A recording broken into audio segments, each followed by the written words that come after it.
Washington College of Law's Federalist Society. My name is Charlotte Carroll, and I'm the Vice President of Federalist Society here at WCL. Before I introduce our distinguished guests, I'd like to discuss the format for today's presentation. Professor Blackman will discuss his recent article, which lays out the proposition that the composition of the Supreme Court falls in a 3-3-3 configuration rather than the 6-3 majority that most of the legal profession assumes. Following Professor Blackman's presentation, I will open the floor to questions from the audience. Please save your questions for the end of the discussion, though, since it's just like four of us, we can totally, I feel like raising your hand. Professor Blackman, I don't know if you'd be comfortable with that, just kind of making it more of like a discussion format. Now let me introduce our distinguished guest. Professor Josh Blackman is a national constitutional law and the United States Supreme Court scholar. He has testified before Congress and advises federal and state lawmakers. Josh regularly appears on TV, including NBC, CBS, ABC, Fox, and the BBC. He is also a frequent guest on NPR and other syndicated radio programs. He has published comments on the New York Times, Wall Street Journal, Texas Post, and leading national publications. Since 2012, he has served as professor at the South Texas College of Law, Houston. He is also an adjunct professor at the Cato Institute. Josh has authored 3 books and has written more than 6 law review articles. That's impressive. I'm writing my comment now, and I cannot imagine writing anything else ever again. And that I've been cited nearly 1,000 times. He was selected by Forbes magazine for the 30 Under 30 in law policy. With that, Professor Blackman, the floor is yours. Thank you so much. It's a pleasure to be here. I'm sorry that Americans not allowing in-person guests this year, but I suppose that's part of the ball game. The topic today is the Roberts Court.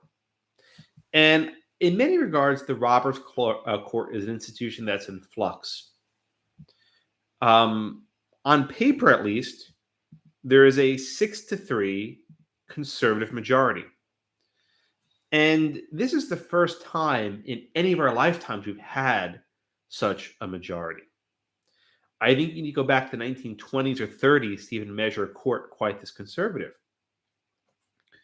Now, there have been many times with 6 or more Republican-appointed justices, but those don't always pan out as conservative. Just to give you a data point, when Planned Parenthood v. Casey was decided in 1991, there were 8 Republican-appointed justices in the court. 8. Only 1 Democratic justice, and that was Byron White, who dissented in Roe. Yet the court still upheld Roe by 5-4 vote. So even though you've had a surplus of Republican-appointed justices, that majority hasn't always translated to conservative jurisprudence. But we have 6 now. We have 3 primary coalitions on the court. You might think it's a 6-3 court. I think that number is a bit superficial. So let's start with the court's 3 progressives. We have Justices Elena Kagan, Stephen Breyer, and Sonia Sotomayor. They vote as a block fairly consistently. It's going to be the rare high-profile case where they actually disagree. Then you have the court's 3 most conservative members. You have Justices Clarence Thomas, Samuel Alito, and usually Neil Gorsuch. These are the justices most willing to push the court further to the right and not exercise as much, shall we say, restraint. And then you have the middle.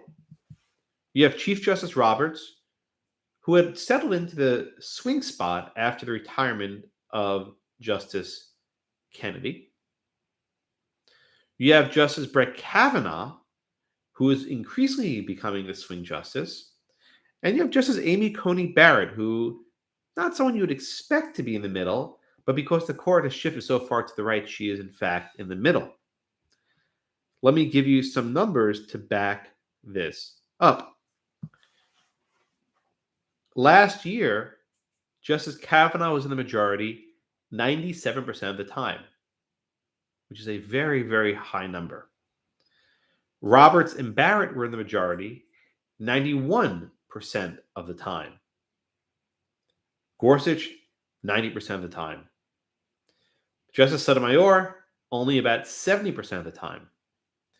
And we're seeing a lot of agreement between Chief Justice Roberts and Justice Kavanaugh. They were agreement 94% of the time. By comparison, Breyer and Sotomayor agree 93% of the time. The justices that disagree the most were Sotomayor and Alito. They only agreed 53% of the time. It's basically a coin toss. So these numbers sort of illustrate where the court is.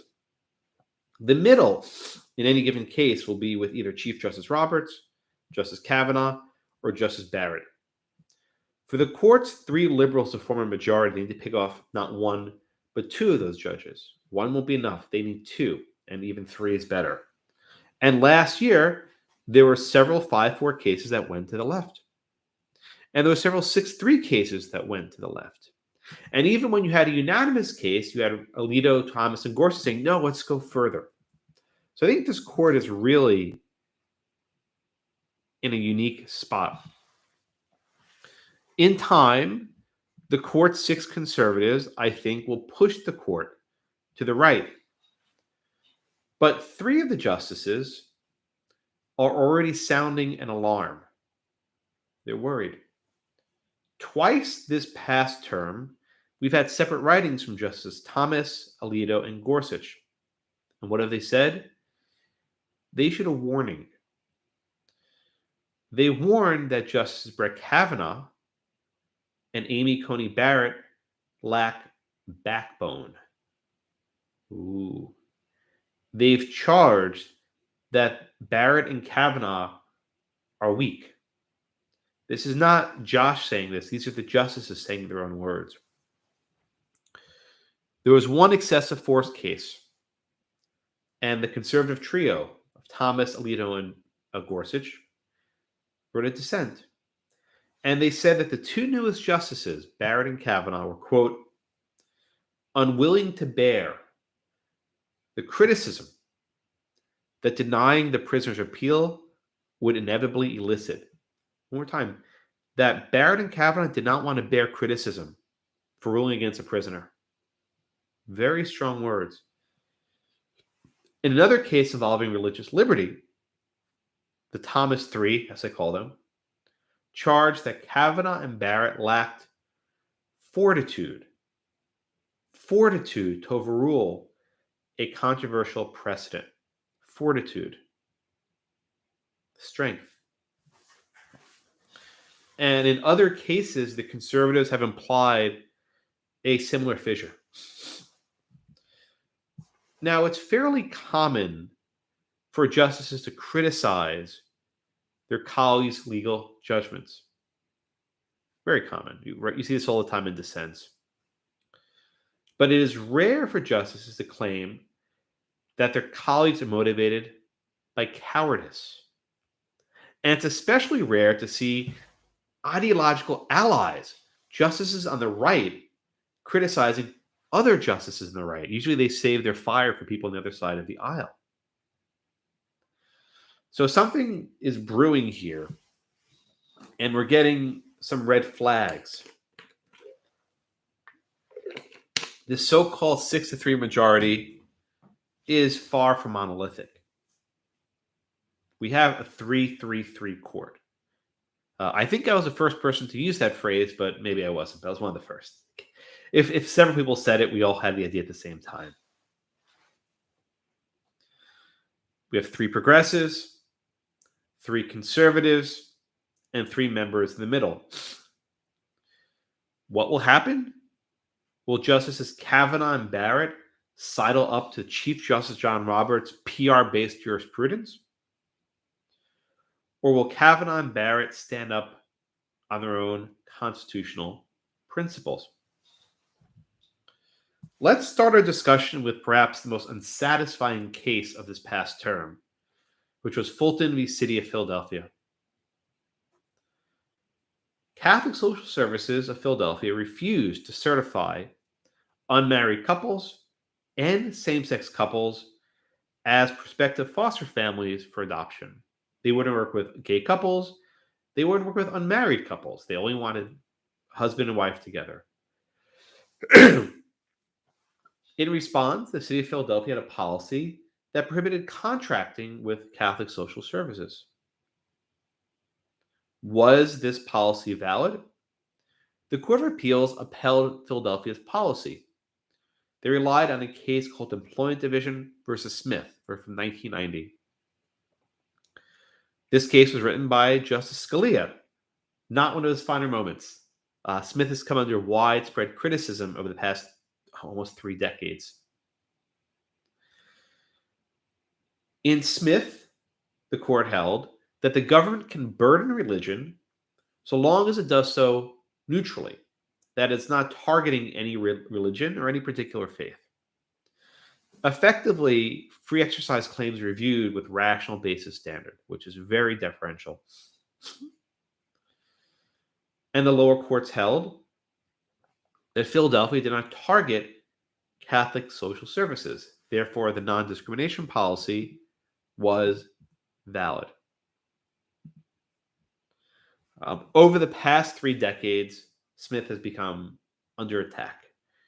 There is a mountain of scholarship showing that Justice Scalia erred, and Smith was wrong. Wrong as an originalist matter, that the court simply botched the original meaning of the free exercise clause. If you want to read, Michael McConnell is perhaps the leading scholar on this point. There's been a growing movement to overrule Smith. Catholic Social Services asked the court, please overrule Smith. This case is mistaken and it harms religious freedom. So it gets to the court. How many votes are there to overrule Smith? Well, Thomas, Alito, and Gorsuch said, let's overrule it. Let's overrule it.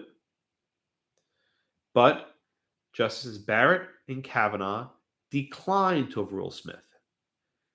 They doubted whether Smith was correct, but they didn't go all the way.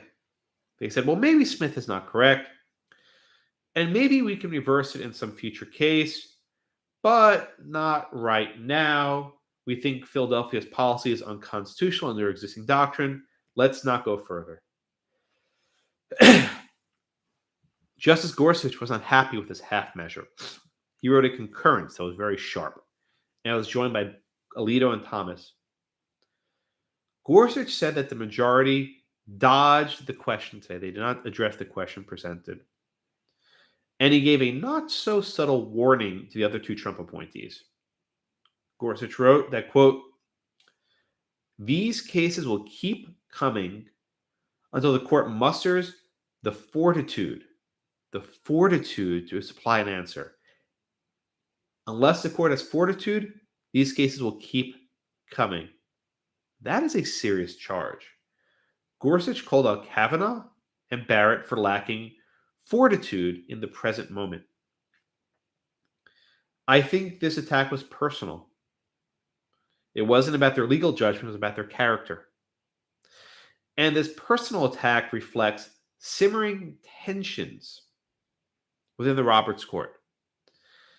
And those tensions have now spilled into public view.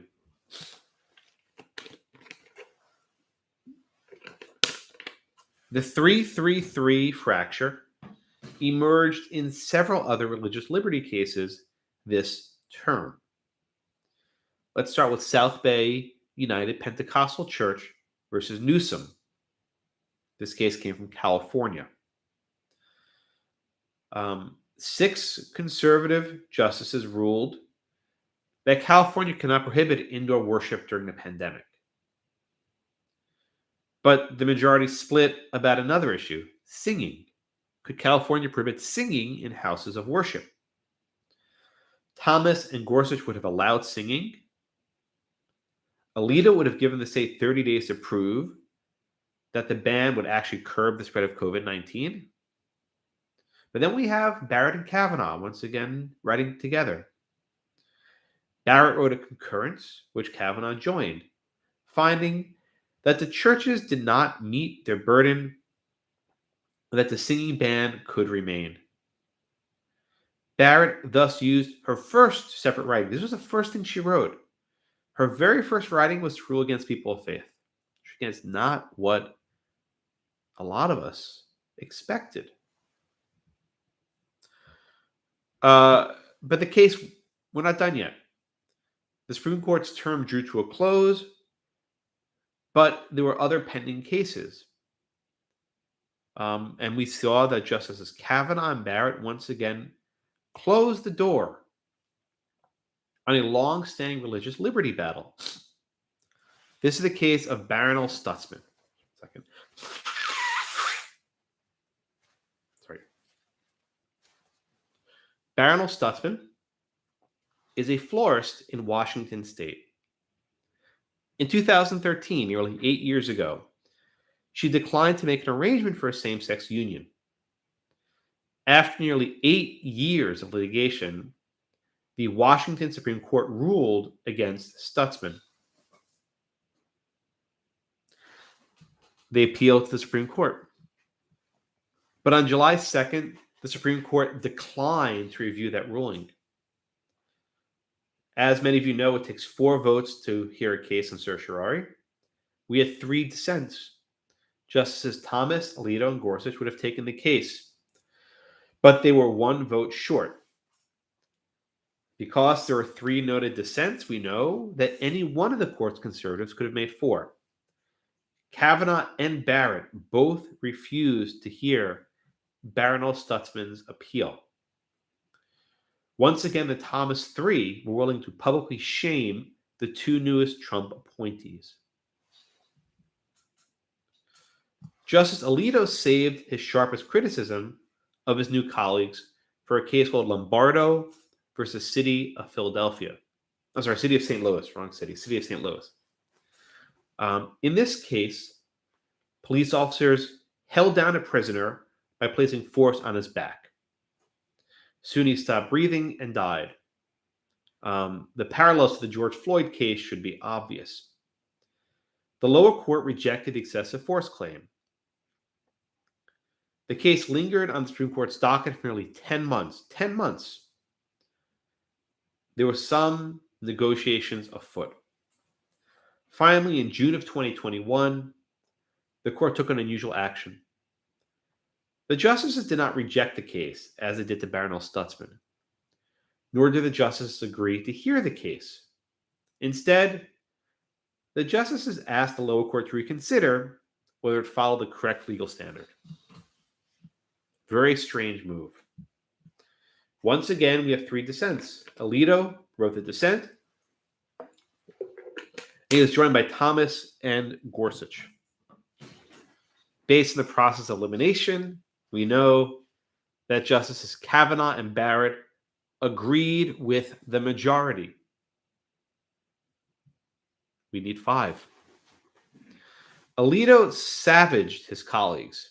He wrote that the court was, quote, unwilling to bear criticism, that denying the appeal would inevitably elicit, that Barrett and Kavanaugh did not want to bear criticism, that they were afraid. In all likelihood, the court's ruling merely delayed the government's inevitable victory. But in the meantime, the Supreme Court gets credit for keeping the case alive. Once again, the court aired its dirty laundry in public.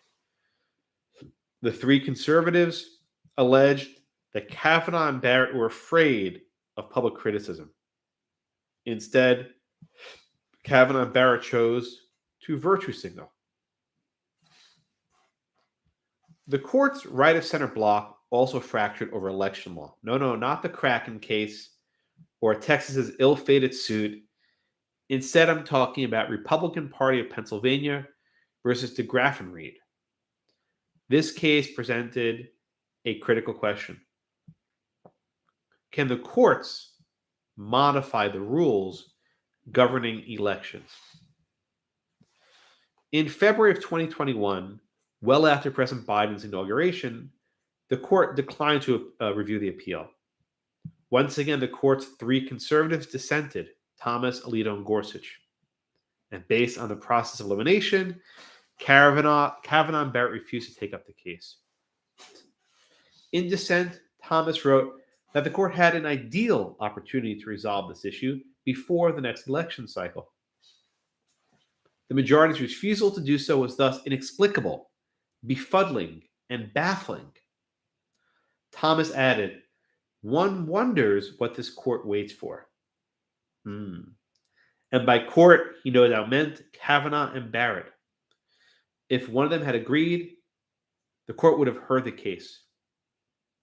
Justice Kavanaugh's silence in DeGraff and Reed is especially befuddling. Prior to last November's election, he ruled that courts could not alter election rules. Perhaps the tumultuous aftermath of the election, including the events of January 6, gave him pause. The Wall Street Journal wondered, quote, where did Brett Kavanaugh wander off to since he was a fourth vote in October? Linda Greenhouse of the New York Times observed that Barrett might have declined to grant review because, quote, the optics of voting to hear a last-ditch Trump appeal would be awkward to say the least. In other words, they were acting based on public fear of criticism. We cannot be certain why the two newest justices punted in DeGraff and Reed. But pundits from across the political spectrum charged that the Trump appointees voted based not on law, but on optics, how things looked. And Thomas, Alito, and Gorsuch were baffled, just like I was. Consider one final case from before Barrett's tenure in the court. Gee, G-E-E, Gee versus Planned Parenthood. This case was decided during the summer of 2020. And it considered whether an abortion provider could challenge Louisiana's refusal to fund the organization. In December 2018, 2 months after Kavanaugh was confirmed, the court declined to hear the case, leaving in place a victory for Planned Parenthood. Thomas dissented. He was joined by, you guessed it, Alito and Gorsuch, sensing a pattern, right? Now, this case presented a fairly technical dispute about Medicaid law, but it involved abortion. And in cases that involve abortion, all the usual rules go out the window. Justice Thomas warned that, quote, some tenuous connection to a politically fraught issue does not justify abdicating our judicial duty. He quoted Alexander Hamilton in Federalist number 78, quote, we are not to consult popularity, but instead to rely on nothing but the Constitution and the laws. Hamilton said, we are not to consult popularity, but instead to rely on nothing but the Constitution and the laws. Thomas was sending a message. His colleagues, including Justice Kavanaugh, regrettably consulted popularity. Perhaps my criticism seemed trivial. Without question, this court leans conservative. But we should take seriously these warnings from Thomas, Alito, and Gorsuch. They are sounding an alarm about Kavanaugh and Barrett. Both of these jurists, who are still very early in their decade-long career, are already raising red flags. We can always agree to disagree about legal arguments. Indeed, I vehemently disagree with Justice Gorsuch's strained argument that the Civil Rights Act of 1964 prohibits LGBT discrimination.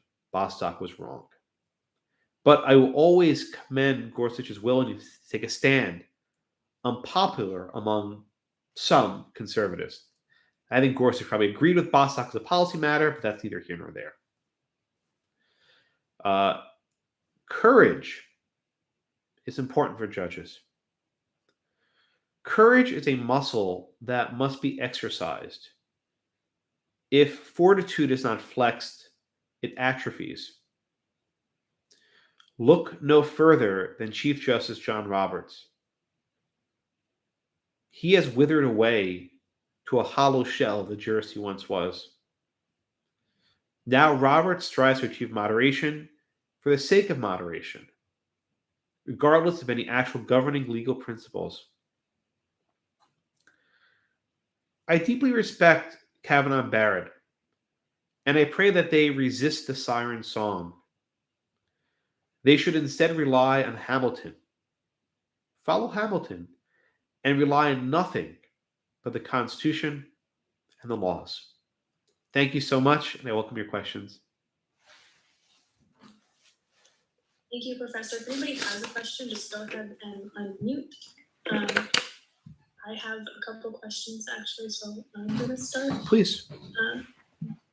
So you're talking a lot about like Barrett and Kavanaugh that being criticized for not having fortitude and courage, and you kind of mentioned you thought that that was a result of their tumultuous, the controversy surrounding both of their appointments. I would agree. I think that that is definitely part of the reason why they probably don't take quite as firm stances as a lot of conservatives would have them do. But two things. So if there's going to be a lot of public outcry at a Supreme Court opinion, I generally think it kind of reminds me back of like Roe. When Roe happened, there was a lot of public outcry. It just kind of led to, the continuation of a conversation that didn't necessarily need to be had. It was kind of the court overstepping its bounds. Usually public outcry is kind of a determination of the court kind of overstepping its bounds in some way, because the court shouldn't really be making decisions that are so highly controversial. It should only be making decisions based on like past things that are not necessarily so controversial.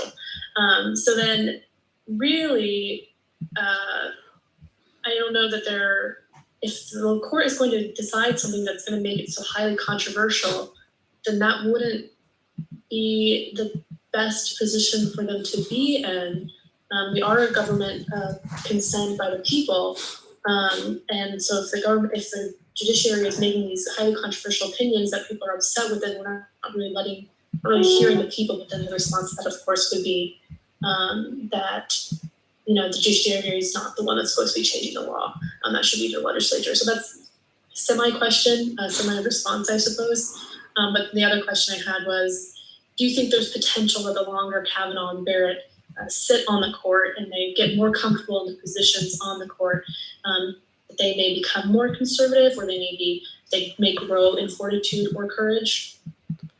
What excellent questions. It was a long question. Hopefully I can hit a couple points of it. So let's start with the broader point about fortitude, right? The justices don't live in a vacuum, right?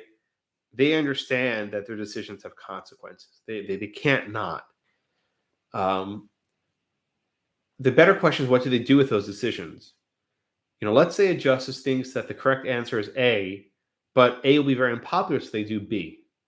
Or maybe they do A prime, something that's similar to A, but not right away, right? They basically modify their jurisprudence to avoid what they see as an unpopular ruling. That decision has cost unto itself. For those people who care about consequences, then they'll be happy. It's like, okay, good, abortion's still here. But for those people who actually care about the law and the law having some substance, it's bad. It's politicization, right? The more the justices modify their rulings to avoid negative politics, the more political they become, right? It's almost backwards, right? To avoid politics, they engage in politics. And it's just a different kind of politics. For some people, political judging is to rule against outcomes I disfavor, right? In my perspective, political judging is modifying your law to follow politics, right? Roe v. Wade was a decision 50 years ago that removed from the political process abortion. It took it out of the political process with almost no historical justification. There was barely any law there.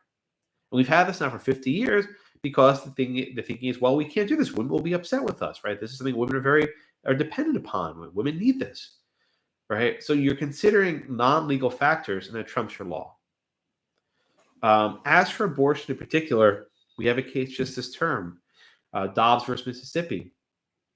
Dobbs versus Jackson Women's Health Center. Mississippi is asked to overrule Roe in its entirety.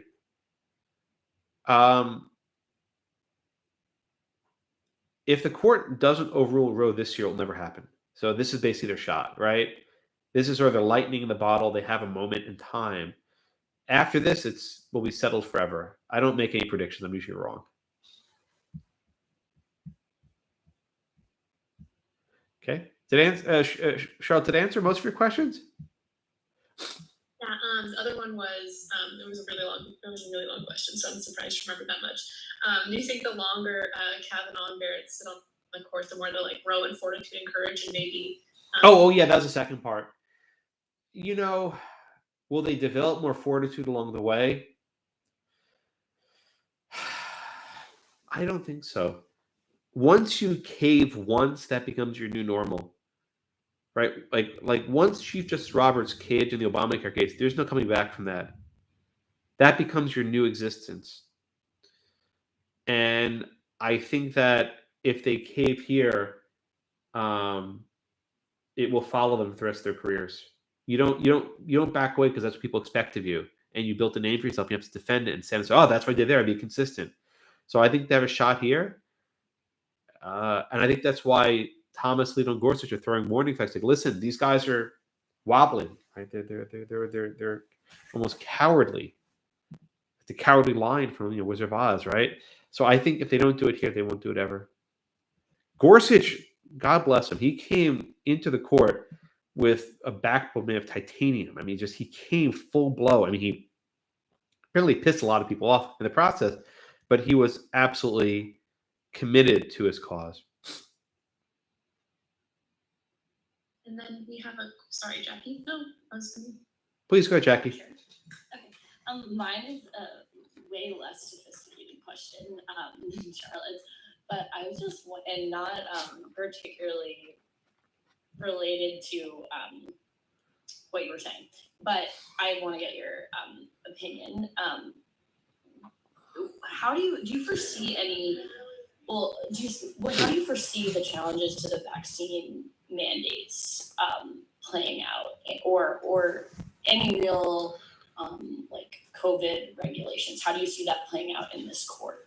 Oh, excellent question. So let's be careful with the vaccine mandates. We're talking about both state and federal. We can separate them. The federal vaccine mandate is unique. It doesn't operate on individuals. It operates on employers. And the policy will say if you're an employer with more than 100 workers, you must get your workers tested every week or get vaccinated. Of course, testing is very expensive. So as a practical matter, people will just have to be required to be vaccinated. If not, they get fined. It's not in effect yet. The Biden administration hasn't even announced the rule. We're still waiting for it. That is vulnerable. President Biden has not relied on statutory authority for this specific problem. He's relied on OSHA, which is the Occupational Safety Health Administration Act, right? It's about workplace safety. So, you have to wear gloves, you have to have ladders, right? You can have spills, things of that nature. Biden's also using a fast track process without going through a comment period. There are a lot of vulnerabilities here, right? Not all workers need to be vaccinated. If you're working from home, 100% telework, your employer has no interest in you being vaccinated. If you're a forest, ranger, you work in the forest somewhere, you probably don't need to be vaccinated. So there's a lot of risk that this rule could be held up in court. And I think it probably will be. The state mandates are in a different place because the state governments have a police power. I think the state governments are on a stronger authority to mandate vaccines, at least in certain professions, health particularly. We're seeing in New York a lot of healthcare workers are actually leaving their jobs because they don't want to get the shot. They've had COVID. They say have natural immunity. Ultimately, I don't think the courts will stop anything. The courts are very deferential in almost all regards during the COVID pandemic. That's what we've seen. And for better or worse, if the litigation will get a judgment in a year, at which point we'll have almost everyone vaccinated already. So people won't risk it. They'll just go along with it. So that's the short answer for vaccine mandates. Then just one follow-up, what about private institutions like schools or unions mandating that type of thing? Yeah, no, it's a good question, right? So private institutions have much broader leeway to regulate their workers or even students. So you're at American University, you're a private college. So long as they don't violate federal discrimination law, they're fine. So there's the ADA, American with Disabilities Act. There's also a federal law governing religious freedom. Now, these are not broad exemptions.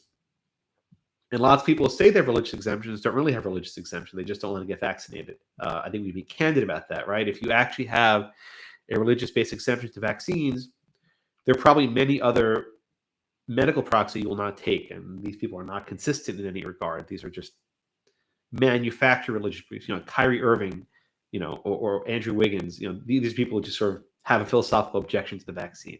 These are two NBA players have been very vocal about the vaccine. I think that for the most part, private institutions will succeed as long as they have very narrow exceptions available. And they don't even have to succeed 100%, right? Once they get up to an 80 or 90% level, they don't really even care anymore. If they just want to sort of nudge people to get over that hump. Very good question. Thanks, Jackie. Thank you.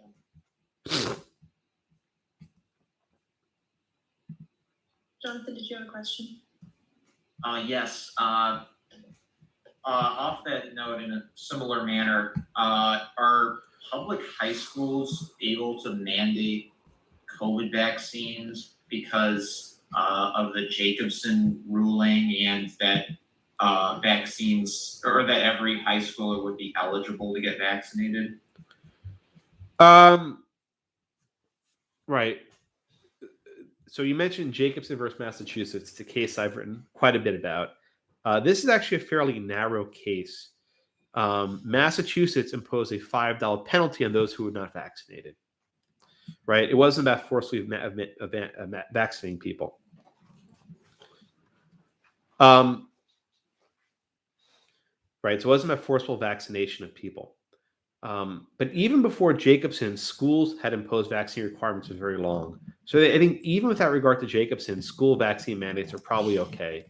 Now that everyone over 12 has an FDA-approved vaccine, soon we'll have under 12. I think those policies will go into effect. We'll see if a lot of parents don't want to vaccinate the younger kids, and that actually may create even more difficulties down the road. But it's under legal authority, they're probably on safe ground. And Professor, I don't know if you saw there's a question. Yes, from Levi. Let me read it. Okay. Regarding Republican Party of Pennsylvania versus DeGraff and Reed and the judge alter election rules in Pennsylvania, do you think this issue will be taken up in the future? Could it be that the new appointees feel like they have a lot of time in their hands to resolve these hot topic issues later? Okay, so again, the DeGraff and Reed case came to the court in February after the inauguration. So there was no live issue. And so maybe the court thought, oh, we'll just resolve this later. And then Thomas wrote dissenting, what are you, insane? Do you want to resolve this in the middle of an election where your ruling can affect party A or party B? Perhaps the best way to resolve these issues is behind the veil of ignorance, so to speak, right? Where you don't know which way your ruling will help or hurt. When you're deciding a case where ruling A goes to party A and ruling B goes to party B, it's very problematic. So I think the court made a colossal error. If Barrett and Kavanaugh said, oh, we'll do this later, they're being naive, right? Maybe it's some sort of minimalism, but they're asking for far more politicization if they wait. Good question. What other questions you guys have?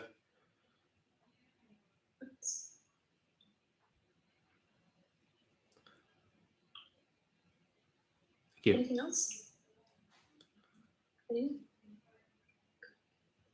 I think that was good. That was a good presentation. I enjoyed it. Thank you so much, everybody. Have a lovely day, and so good to see you all. Thank you. Thank you so much, Professor. Thank you.